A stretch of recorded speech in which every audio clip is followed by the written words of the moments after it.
ಬದಲಾವಣೆಗೆ ಮನಸ್ಸು ಮಾಡಿದ ಬಿಜೆಪಿ ಹೈಕಮಾಂಡ್ ಅಂತ ನಾವು ಹೇಳ್ತಾ ಇದ್ವಿ.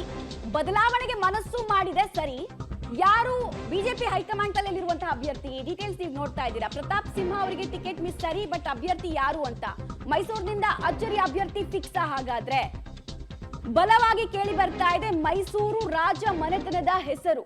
ಯದುವೀರ್ ಒಡೆಯರ್ ಅವರನ್ನ ಸಂಪರ್ಕಿಸಿರುವ ಬಿಜೆಪಿ ನಾಯಕರು ಅನ್ನೋದು ತಿಳಿದು ಬರ್ತಾ ಇದೆ. ಯದುವೀರ್ ರಾಜಕೀಯ ಪ್ರವೇಶಕ್ಕೆ ಹಾಗಾದ್ರೆ ರಂಗ ಸಜ್ಜಾಗಿದೆಯಾ? ಯದುವೀರ್ ಅವರ ಮನವೊಲಿಸುವಲ್ಲಿ ಬಿಜೆಪಿ ಹೈಕಮಾಂಡ್ ಯಶಸ್ವಿ ಆಗಿದೆಯಾ? ಪ್ರಮೋದಾ ದೇವಿ ಗ್ರೀನ್ ಸಿಗ್ನಲ್ಗಾಗಿ ವರಿಷ್ಠರು ಕಾಯ್ತಾ ಇದ್ದಾರಂತೆ. ಹಾಗಾದ್ರೆ ಇಲ್ಲಿರೋ ಪ್ರಶ್ನೆ, ಒಡೆಯರ್ ಫ್ಯಾಮಿಲಿ ಮತ್ತೆ ರಾಜಕೀಯಕ್ಕೆ ಎಂಟ್ರಿ ಆಗುತ್ತಾ ಅಂತ. ಬಿಕಾಸ್ ಇದು ಫಸ್ಟ್ ಎಂಟ್ರಿ ಅಲ್ಲ ಯದುವೀರ್ ಅವರದ್ದು. ಈ ಹಿಂದೆ ಒಡೆಯರ್ ಫ್ಯಾಮಿಲಿಯಿಂದ ಶ್ರೀಕಂಠದತ್ತ ನರಸಿಂಹರಾಜ ಒಡೆಯರ್ ಅವರು ರಾಜಕೀಯದಲ್ಲಿ ಎಂಟ್ರಿ ಆಗಿದ್ರು. 4 ಸಲ ಮೈಸೂರನ್ನ ರೆಪ್ರೆಸೆಂಟ್ ಮಾಡಿದ್ರು, 4 ಸಲ MP ಆಗಿದ್ರು. ಶ್ರೀಕಂಠದತ್ತ ನರಸಿಂಹರಾಜ ಒಡೆಯರ್ ಪ್ರಮೋದಾದೇವಿ ಅವರ ಪತಿ. ಸೊ ಈ ಸಲ ಏನ್ ಕತೆ ಅನ್ನೋದು ಕುತೂಹಲಕ್ಕೆ ಕಾರಣ ಆಗ್ತಾ ಇದೆ. ಯದುವೀರ್ ಅವರ ರಾಜಕೀಯ ಅರಂಗೇಟ್ರಂಗೆ ವೇದಿಕೆ ಮೈಸೂರ. ಹಾಗಾದ್ರೆ ಮೈಸೂರಿನಿಂದಲೇ ಕಂಟೆಸ್ಟ್ ಮಾಡ್ತಾರಾ ಯದುವೀರ್ ಅನ್ನೋದು ಪ್ರಶ್ನೆಯಾಗಿ ಉಳಿತಾ ಇದೆ. ಅವರ ರಾಜಕೀಯ ಪ್ರವೇಶಕ್ಕೆ ರಂಗ ಅಂತೂ ಸಜ್ಜಾಗ್ತಾ ಇದೆ ಅನ್ನೋದು ಸ್ಪಷ್ಟ.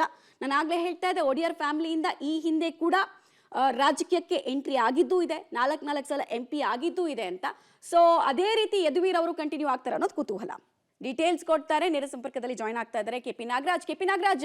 ಒಂದು ಪ್ರಶ್ನೆ, ಪ್ರತಾಪ್ ಸಿಂಹ ಅವರ ಬದಲಾವಣೆ ವಿಚಾರದಲ್ಲಿ ಬಿಜೆಪಿ ಹೈಕಮಾಂಡ್ ಯಾಕಿಂತದೊಂದು ನಿರ್ಧಾರ? ಅಚ್ಚರಿ ಅಭ್ಯರ್ಥಿ ಅಂದ್ರೆ ಯದುವೀರ್ ಅವರ ವಿಚಾರದಲ್ಲಿ ಏನೆಲ್ಲ ಮಾತುಕತೆಗಳು ಎಷ್ಟು ಹಂತದಲ್ಲಿ ಆಗಿದೆ ಅಂತ ಮೊದಲನೇದಾಗಿ ಬಿಜೆಪಿ ಹೈಕಮಾಂಡ್ ಪ್ರತಿ ಚುನಾವಣೆಯಲ್ಲೂ ಕೂಡ ಇದೇ ರೀತಿಯಾದಂತಹ ಕೆಲವು ಕ್ಷೇತ್ರಗಳಲ್ಲಿ ಅಚ್ಚರಿ ಅಂತ ಒಂದು ಶಾಕಿಂಗ್ ನ್ಯೂಸ್ ಗಳನ್ನ ಬಿಜೆಪಿ ಹೈಕಮಾಂಡ್ ಕೊಡೋದ್ರಲ್ಲಿ ಬಿಜೆಪಿ ಹೈಕಮಾಂಡ್ ದೊಡ್ಡ ಮಟ್ಟದಲ್ಲಿ ಹೆಸರನ್ನ ಮಾಡ್ಕೊಂಡಿರುವಂತದ್ದು ದೇಶದಲ್ಲಿ. ಈಗ ಕರ್ನಾಟಕದ 28 ಕ್ಷೇತ್ರಗಳಲ್ಲಿ ಪ್ರಮುಖವಾಗಿ ಮೈಸೂರು ಲೋಕಸಭಾ ಚುನಾವಣೆಯ ಕ್ಷೇತ್ರದ ಟಿಕೆಟ್ನ ವಿಚಾರದಲ್ಲೂ ಕೂಡ ಇಂಥದ್ದೇ ಒಂದು ಶಾಕಿಂಗ್ ನ್ಯೂಸ್ ಅನ್ನ ಈಗ ಬಿಜೆಪಿ ಹೈಕಮಾಂಡ್ ವಲಯದಿಂದ ಬರ್ತಾ ಇರುವಂತದ್ದು. ಈಗ ನಮಗೆ ಸಿಕ್ಕಿರುವಂತಹ ಪ್ರಾಥಮಿಕ ವರದಿಗಳ ಪ್ರಕಾರವಾಗಿ, ಪ್ರಾಥಮಿಕ ಮಾಹಿತಿಗಳ ಪ್ರಕಾರವಾಗಿ ಮಮತಾ ಸ್ಪಷ್ಟವಾಗಿ ಯದುವೀರ್ ಕೃಷ್ಣದತ್ತ ಚಾಮರಾಜ ಒಡೆಯರ್ ಅವರ ಸಂಪರ್ಕಕ್ಕೆ ಬಿಜೆಪಿ ಹೈಕಮಾಂಡ್ ಮಾಡಿದೆ ಮತ್ತು ಅವರನ್ನ ನೀವು ಮೈಸೂರು ಲೋಕಸಭಾ ಕ್ಷೇತ್ರದಿಂದ ನೀವು ಕಣಕ್ಕೆ ಇಳಿಯಿರಿ ಅನ್ನುವಂತಹ ಒಂದು ಮೆಸೇಜ್ ಅನ್ನು ಕೂಡ ಕೊಟ್ಟಿದೆ.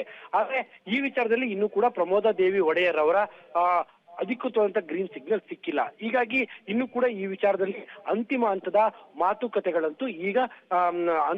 ಮಾತುಕತೆಗಳು ಮಾತ್ರ ಬಾಕಿ ಇರುವಂತಹದ್ದು ಮಮತಾ. ಆದ್ರೆ ಒಂದಂತೂ ಸ್ಪಷ್ಟ, ಬಿಜೆಪಿ ಹೈಕಮಾಂಡ್ ಈ ಬಾರಿ ರಾಜ ಮನೆತನದವರಿಗೆ ಟಿಕೆಟ್ ಕೊಡುವಂತ ವಿಚಾರದಲ್ಲಿ ಒಲವನ್ನ ತೋರಿಸಿದೆ. ಆದ್ರೆ ಇನ್ನು ಕೂಡ ಆ ಒಲವಿಗೆ ಸಂಬಂಧಪಟ್ಟಂತೆ ಸಂಪೂರ್ಣವಾದಂತಹ ಗ್ರೀನ್ ಸಿಗ್ನಲ್ ರಾಜಮನೆತನದಿಂದ ಇನ್ನು ಕೂಡ ಬಿದ್ದಿಲ್ಲ. ಒಂದು ವೇಳೆ ಅದು ಬಿದ್ದರೆ ರಾಜಮನೆತನದವರ ಪಾಲಿಟಿಕ್ಸ್ ನ ಎರಡನೇ ಇನ್ನಿಂಗ್ಸ್ ಆರಂಭವಾದಂತಾಗುತ್ತೆ.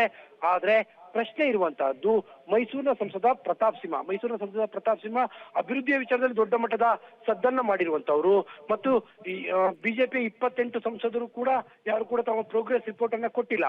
ಆದ್ರೆ ಸಂಸದ ಪ್ರತಾಪ್ ಸಿಂಹ ಮಾತ್ರ ಎಲ್ಲಾ ಪ್ರೋಗ್ರೆಸ್ ರಿಪೋರ್ಟ್ ಅನ್ನ ಎಲ್ಲಾ ನಾಯಕರಿಗೆ ಹಂಚುವಂತ ಕೆಲಸವನ್ನ ಮಾಡಿ ತಾನು ಮಾಡಿರುವಂತ ಕೆಲಸವನ್ನ ಹೇಳ್ಕೊಂಡು ಬರುವಂತ ಕೆಲಸವನ್ನ ಮಾಡ್ತಾ ಇದ್ರು. ಹಾಗಾಗಿ ಇಂತಹ ಸಂಸದರಿಗೆ ಯಾಕೆ ಟಿಕೆಟ್ ಮಿಸ್ ಆಯ್ತು, ಯಾವ ಕಾರಣಕ್ಕೋಸ್ಕರ ಟಿಕೆಟ್ ಮಿಸ್ ಮಾಡ್ತಾ ಇದ್ದಾರೆ ಅನ್ನುವಂಥದ್ದು ಇಲ್ಲಿರುವಂತಹ ಬಹಳ ಪ್ರಮುಖವಾದಂತಹ ಪ್ರಶ್ನೆ. ಅವರಿಗೆ ಮೈಸೂರು ಲೋಕಸಭಾ ಬಿಟ್ಟು ಬೇರೆ ಕ್ಷೇತ್ರವನ್ನ ಅವರಿಗೆ ಕೊಡ್ತಾರೋ ಅಥವಾ ಏನು ಅನ್ನುವಂಥದ್ದು ಈಗ ಎದ್ದಿರುವಂತಹ ಪ್ರಶ್ನೆಗಳು ಮಮತಾ. KP ನಾಗರಾಜು, ಈ ವಿಚಾರದಲ್ಲಿ ಪ್ರಮೋದಾ ದೇವಿ ಅವರ ಅಂತಿಮ ಮುದ್ರೆ ಅಥವಾ ಅವರ ಒಪ್ಪಿಗೆ ಅಂತೂ ಬೇಕಾಗಿದೆ.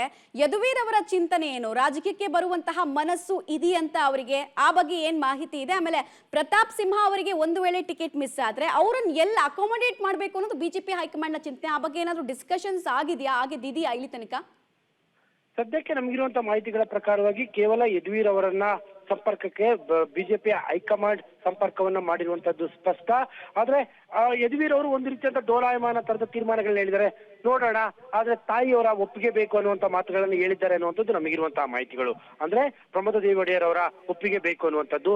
ಆದ್ರೆ ಇನ್ನು ಕೂಡ ಪ್ರಮೋದಾ ದೇವಿ ಒಡೆಯರ್ ಅವರ ತೀರ್ಮಾನ ಅಂತೂ ನಿರ್ಧಾರವಾಗಿಲ್ಲ. ಅವರ ತೀರ್ಮಾನ ಗ್ರೀನ್ ಸಿಗ್ನಲ್ ಆಗೋದಾದ್ರೆ ಪ್ರತಾಪ್ ಸಿಂಹ ಅವ್ರಿಗೆ ಬೇರೆ ಯಾವ ಕ್ಷೇತ್ರವನ್ನ ಕೊಡಬೇಕು ಏನು ಅನ್ನುವಂಥದ್ದು ಚರ್ಚೆ ಆಗುತ್ತೆ. ಆದ್ರೆ ಬಿಜೆಪಿ ಹೈಕಮಾಂಡ್ಗೆ ಬೇಕಾಗಿರುವಂತದ್ದು ಸಂಪೂರ್ಣವಾದಂತಹ ಸಮ್ಮತಿ, ಅಂದ್ರೆ ರಾಜಮನೆತನದಿಂದ ಸಂಪೂರ್ಣವಾದಂತಹ ಸಮ್ಮತಿ ಬೇಕು. ಯದುವೀರ್ ಅವ್ರದ್ದು ಸಮ್ಮತಿ ಬೇಕು ಮತ್ತು ಯದುವೀರ್ ಅವರಿಗೆ ಪ್ರಮೋದ ದೇವಿ ಒಡೆಯರ್ ಅವರ ಸಮ್ಮತಿ ಬೇಕು. ಹೀಗಾಗಿ ಆ ವಿಚಾರದಲ್ಲಿ ಇನ್ನು ಅಂತಿಮ ಹಂತದ ಮಾತುಕತೆಗಳು ಈಗ ಶುರುವಾಗಿದ್ದಾವೆ. ಒಂದಂತೂ ಕ್ಲಾರಿಟಿ ಆಗಿದೆ, ಬಿಜೆಪಿಯ ಹೈಕಮಾಂಡ್ ಮೈಸೂರಿನ ಟಿಕೆಟ್ ನ ವಿಚಾರದಲ್ಲಿ ತಮ್ಮ ಮಗ್ಗಲನ್ನ ಬದಲಾಯಿಸಿರುವಂತದ್ದು, ತಮ್ಮ ಒಲವನ್ನ ಬದಲಾಯಿಸಿರುವಂತದ್ದು ಈಗ ಕಾಣ್ತಾ ಇದೆ ಮಮತಾ. ರೈಟ್, ಧನ್ಯವಾದ KP ನಾಗರಾಜ್ ತಮ್ಮೆಲ್ಲ ಮಾಹಿತಿಗಾಗಿ. ಒಟ್ಟಿನಲ್ಲಿ ಒಡೆಯರ್ ಫ್ಯಾಮಿಲಿ ಮತ್ತೆ ರಾಜಕೀಯಕ್ಕೆ ಎಂಟ್ರಿ ಆಗುವಂತಹ ಮನಸ್ಸಿನಲ್ಲಿ ಇದೆಯಾ ಅನ್ನೋ ಪ್ರಶ್ನೆ ಇದ್ದೇ ಇದೆ. ಬಿಕಾಸ್ ಪ್ರಮೋದಾದೇವಿ ಅವರು ಈ ವಿಚಾರದಲ್ಲಿ ಅಂತಿಮವಾಗಿ ಗ್ರೀನ್ ಸಿಗ್ನಲ್ ಅನ್ನ ಕೊಡೋದಕ್ಕೆ ವೇಟ್ ಮಾಡ್ತಾ ಇದ್ದಾರೆ.